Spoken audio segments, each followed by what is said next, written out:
Hello, hello, hello. Good morning, especially to you all Americans. I say Americans because an American has prompted this video this morning. One of my most favorite ones. Now, how will we put this? It's always good to hear an American point of view about the world because it somewhat is a little bit strange sometimes. I say that. Let's start off with a sort of a myth. One American this morning decided that he would talk about the raising of the insurance on bank accounts here in the Philippines. Of course, in February they made that announcement, and anybody who buys the local newspaper, the Philippine Star, would also know that that's been in effect since then. What they've done is they've raised it from a 500,000 peso limit on all accounts. When I say on all accounts, the accounts held by one individual.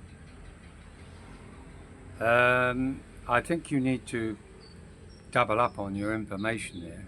I'm not going to go and do my own research on it because no doubt it'll only be criticized, but what was explained to me by numerous bank accounts, bank managers or people in higher places in the banks is that the insurance is on each account, not on the individual. An individual can have a dozen savings accounts or checking accounts here in the Philippines if their bank chooses to let them have one. And each account is subject to an insurance policy that's covered by the government in the event of the bank itself going under, going bust. Now you can double check on that. I would tend to go to the government for that source of information rather than necessarily the bank. But our dear friend Mike from Mike and Arlene decided that he would tell us that the price has gone up. He compared the amount in American dollars against the 1 million pesos and the levels and heights in Cambodia, Thailand and Vietnam.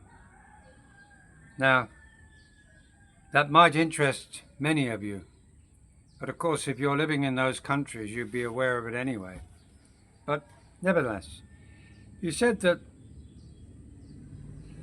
like America, like Australia, like Europe, I think he referred to England actually. He said countries such as those were born on small business who became bigger. Well, actually, Mike, that's not quite the way it is. All countries in the West anyway rely quite heavily on two things: PAYE, pay as you earn tax, and that generated by small business, which is a collector also of GST or value added tax, along with company tax, because if you're working for yourself you pay company tax. But you'd also be aware that small business is an attempt to work for oneself, is an attempt to lessen your tax liability. That's not a moral issue, it's a legal issue in relation to your obligation to pay tax. Most small businesses, one-man bands, maybe husband and wife, maybe children, adult children working within a small business, all attempt to maximize the net money that they receive. That's the amount after tax is deducted each year. And who would blame them not to do that? I know that, as an example, my tax liability as a self-employed person was barely 10% of what other people would otherwise be paying. if not less. In some cases, in some years, I was able to write off such a considerable amount after investing in the inclusion of my tools, my equipment, and many of the services which were tax deductible. Hence, it's not so much the tax revenue that they rely on. Governments rely on small business to keep the place running. Small businesses need the materials, they need the products that many of the companies produce. Whereas individuals on tax, PAYE, would only be consumers generally of things like washing machines, fridges, and services. Whereas self-employed would be using a wider range of goods in the market. Hence they do rely on small business. To promote small business is a good thing for government. To make the everyday ability to make money for small business is a good move. But again, we have an American bias here, coming through loud and clear, just like it's accused of me. But the reality is that England wasn't built on slavery and cheap labour. England has always had small business, just the same as in America. And I'd like to remind Mike of his own history. That was America. Oh, America. Slave trade, plantations. Again, pointing the finger at England as if we are the only ones that have dealt with slavery.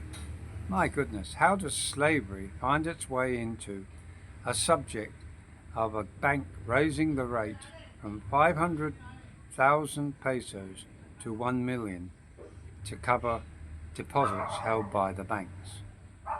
I'm at a loss as to how a good thinking person can somehow link those two things together. You know, small business around the world is the lifeblood of all countries. Without people out there running little shops, running carpentry businesses, out there fixing cars, it's not always the conglomerates of Toyota and Ford that actually keep the place running. Sure, those companies employ large numbers on the line to produce cars, but those people who produce the cars only earn salary, wages, and hence they then become consumers. But the biggest consumer probably would be the people that produce everyday services for you and I. And to recklessly suggest that England was built not on small business, but on slavery, my goodness. I think, Mike, you need to go back to your history books, because England's got trades just the same as everywhere else, you know. You only have to look at my own childhood. I remember Jones and Son, Smith and Son. It was a father-son business. They were small business, just like I'm sure they were in America, with signs like Ford and Son, Wilson and Son, or Friedrich and Son. These are samples of small business. Many Americans have their sons and daughters working for them in small business, the same as they do in England. And again, England relies heavily on small business to keep the economy going. When the pressures go on small business for money lending, money borrowing, then of course the noose tightens, and that's the last thing they want to do economically. Yes, and I'm not an economist either, but I do know that without small business everywhere in the world, not slavery, but small business, none of us would be living the lifestyle that we do. The problem with America is that it has become so expensive compared to the rest of the world. The costs of things are astronomical compared to the amount of money that they earn. And therefore, it's reflected in their 401s, it's reflected in their pensions that they're paid for by contributions generally as employees. And therefore, let's just stick to the reality. All that's happened is that the rate has been increased to cover the ever-changing financial picture environment. These things happen every week, and it's interesting and it's good news to find that out. And I see maybe you are the first to mention it. But of course, remember, Mike, we do get the newspapers, but then a lot of Americans don't know how to type those information details into a computer and read for themselves. It's called due diligence, and we shouldn't rely upon channels such as my own or yours or anybody else's for exact information. What did you actually come up with? What did you actually achieve by that video? You tend to, I'm not trying to criticize you, but in effect I am, because really what you're doing is you're throwing little hand grenades into ideas, but you don't come up with an actual positive answer to what the question you asked. You put it to people, well, let's just see what you have to say about it. Well, here's what I've just had to say about it.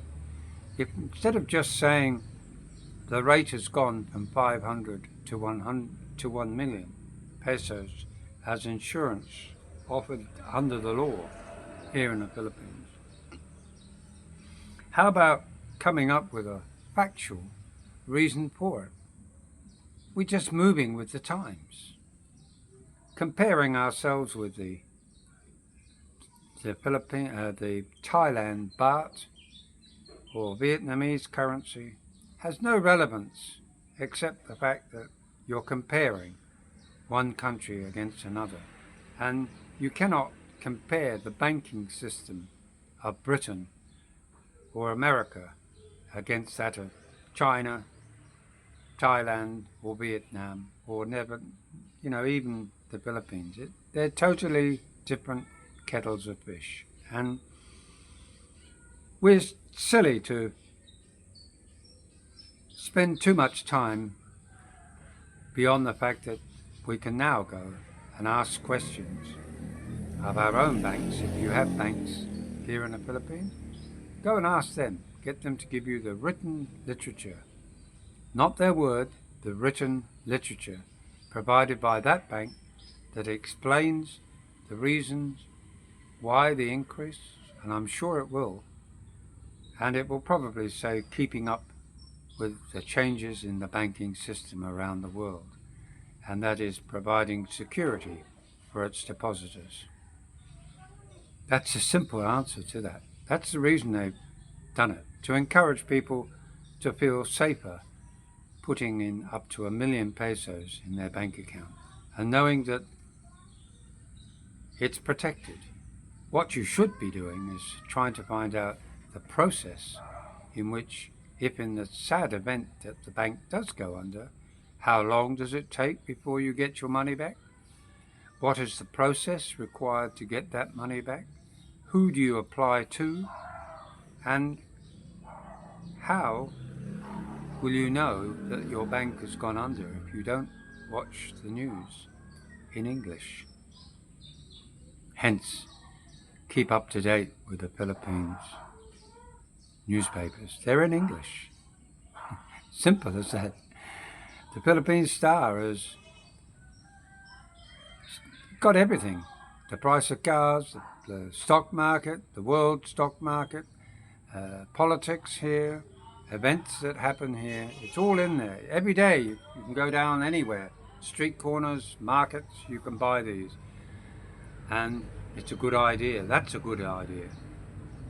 Not listening to videos that give you half information.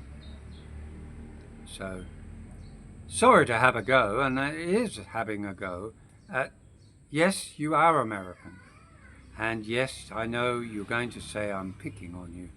No, I'm not. I'm just saying, if we're going to provide information, and that is what we're trying to do, let's give the right information and give the reasons for it.